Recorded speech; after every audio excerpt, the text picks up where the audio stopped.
Okay, so we're going to show you setting up your brand new kiln. I'm going to do it on the Artisan 139, which can be either single or three phase. It just has a little chip that your electrician will take in and out. So I've got it on single phase, which is 30.5 amps. Anyway, so let's go ahead. This is the beauty, the Artisan. How amazing does that look? So we're going to run through setting up the kiln, setting up the gateway website so that you can, if you've got the Wi-Fi compatibility, you can monitor the temperature of your kiln. You can turn it off if you need to. It's pretty exciting. So let's go through that. So what we're doing here is we're using the manual handbook that you would have been given in your controller. This one is the Wi-Fi compatibility controller, this one. So what you're going to do is it's the WPS button, which is this button here, this one. So this one here is the button that you're going to need to press. Once you press that on your controller, instead of it saying 19, which it does on this one, it will say pair, and then once it's finished pairing, it'll give you the temperature of your kiln at this point. So this is your Kilncare controller. Now on the back is the access code. So what we're going to do now is you're going to go to kilncare.com, scroll down to the bottom, and where it says just purchased one of our kilns with Wi-Fi compatibility, let's click here. Now obviously I've already set mine up. However, if you haven't set it up, create an account and register your controller here. Click on that, and then as I showed you, the back of your controller, which it shows you here, that will be your access code. You'll enter all the details in here, click continue, and follow all the prompts to fill out the information. You'll get sent an email to confirm it, and then once you've gone ahead and done that, then it will give you the confirmation email, as I said.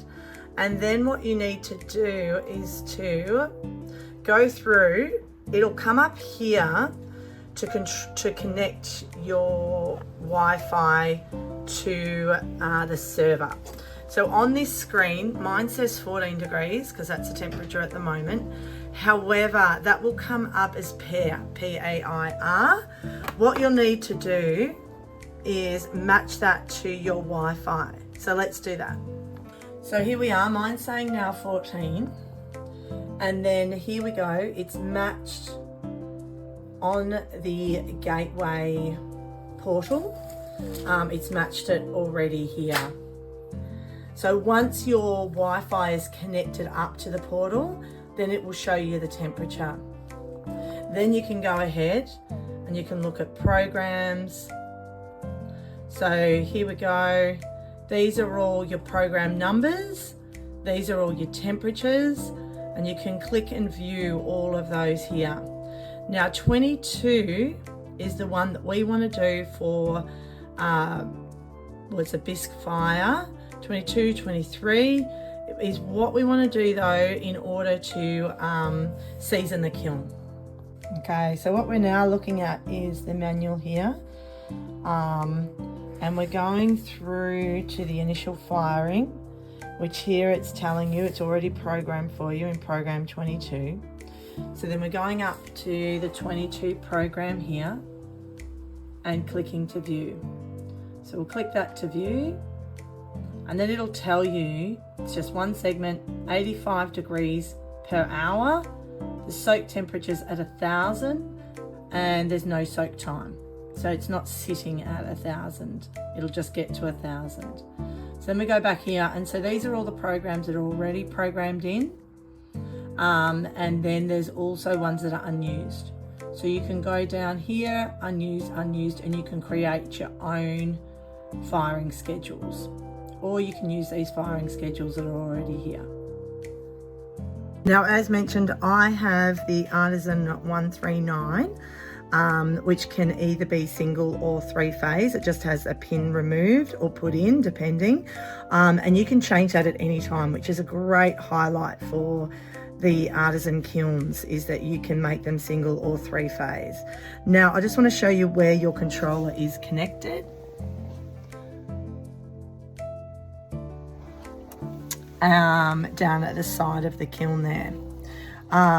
So then connect up your controller, turn the kiln on, and then that's when you're going to start. Okay, so we're going to look at the 2 vents that your kiln has. This is the IKON 139. So we have a front door vent here, which has got this beautiful little locking capacity that you can lock on and off. Okay, and then we have your roof vent here. So then the roof vent, we're going to show you this one. Okay, what we're going to show you here, this is the roof vent, which is connected with this little lever. Just to open it, you just let it sit down like that, and to close it. And the importance of the roof vent is that you want to have that open to release any water, moisture, up to about 600 degrees. So when you start the firing, we're going to leave that open into the open position. All right, so we've shown you the roof vent and the front vent here, which has got the little lockable lever. Now, you don't have to open that front vent at any time. You can choose to open it, however, when you're wanting to cool your kiln down. Do be aware though of thermal shock, making sure that you're not putting too much cold air in your kiln, because thermal shock, so going from too hot to too cold, will actually crack your ware. And that will be the same if you're going too cold to too hot. You know, if you put some pieces straight into a hot oven rather than putting it into the oven as it heats up and heats up the ceramics. Then what we're going to do is we are going to season your kiln. So they have been fired and checked. However, we want to make sure that everything's running smoothly. All your furniture, if you've purchased furniture, will also have been cut wet. So we want to make sure there's no moisture in your furniture, the props, the shelves, and no moisture sitting in your kiln, and that the kiln's firing great before you put anything in it. So let's go ahead and do that now. So with the 139, we are going to stack, it's got these perfect little grooves in here, so we can stack the shelves straight onto here and then put the props in between. You want to make sure you've got airflow through your kiln shelves, so you don't want to stack your kiln shelves straight on top of each other. I just wanted to show you these props and the bags, just to show you how much moisture has come out of them, or that's sitting inside of them. So we have a good selection of sizes. So here you go, you can see how much moisture is sitting in the bags that these have come in, and seeing how much moisture is sitting in those props. I was actually really quite surprised too with them sitting in the back like that, and how much moisture is sat there.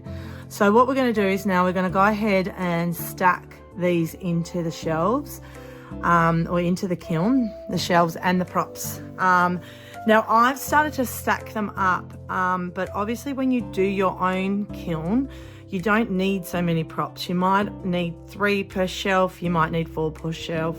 It just depends on what they look like. Now I'm going to stack a lot more props on my shelves, just because I want to fire all my props. And I also want to fire as many kiln shelves as I can in the firing as well. So this is the pre-firing. This is at program 22. You could also run it at 23. It depends what you want to run it at. This is what I mean. I'm stacking a few more than what I actually need. I've put the shelves straight in there, and I'm putting the kiln furniture on there. I'm going to slowly stack all of this into the kiln, and I'm not going to show you all that. That would take forever. We're just stacking the kiln, and I just wanted to check into and just show you guys. See at the back here where the thermocouple is. Super important. We don't want to knock that. We don't want to have anything too close to the thermocouple. That's what will measure your temperature in the kiln. But you do want to make sure that you may put in witness cones as well, just to double check that you are firing it at the right temperature. If anything goes amiss or anything like that, it's you know, quite a wise thing to do is to have the witness cones and put them around your kiln, and then you can work out if there's any different spots in your kiln. Now the Kilncare kilns are really very consistent, the temperature around the firing, but we're going to do that anyway. We're going to do some witness cones and we'll check them out as well.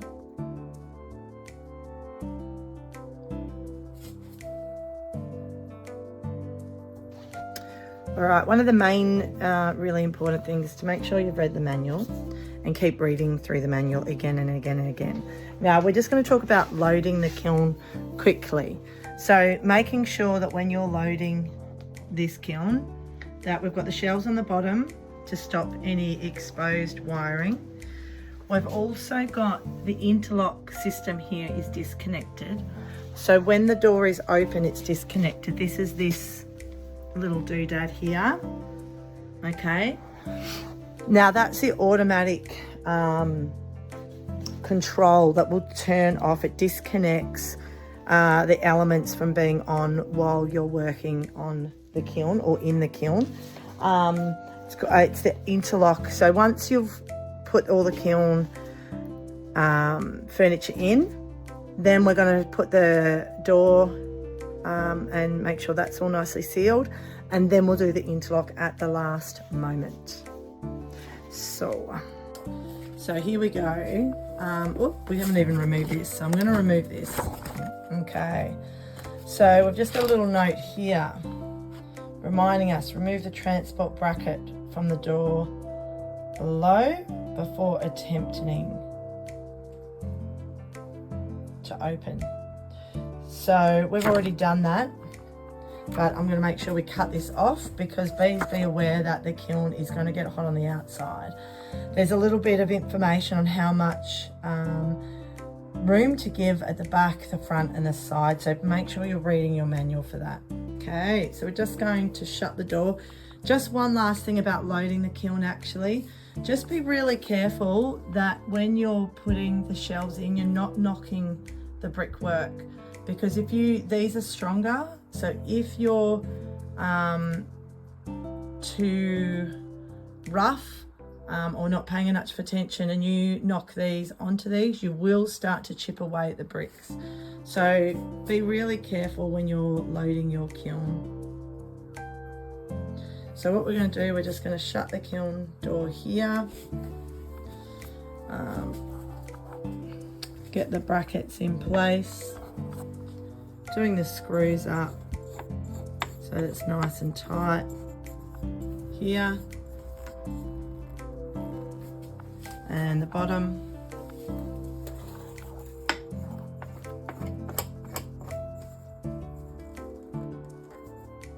Okay, there we go. And then we're making sure that the interlock system is in. Now this only needs to spin at 90 degrees to lock it in. Okay, you don't want to force it or turn it anymore, but that will lock it in and make sure that the elements are now connected. But that's also the first thing you want to take out when you're opening the kiln, to make sure that everything's disconnected and there's no chance of shocking yourself on the elements.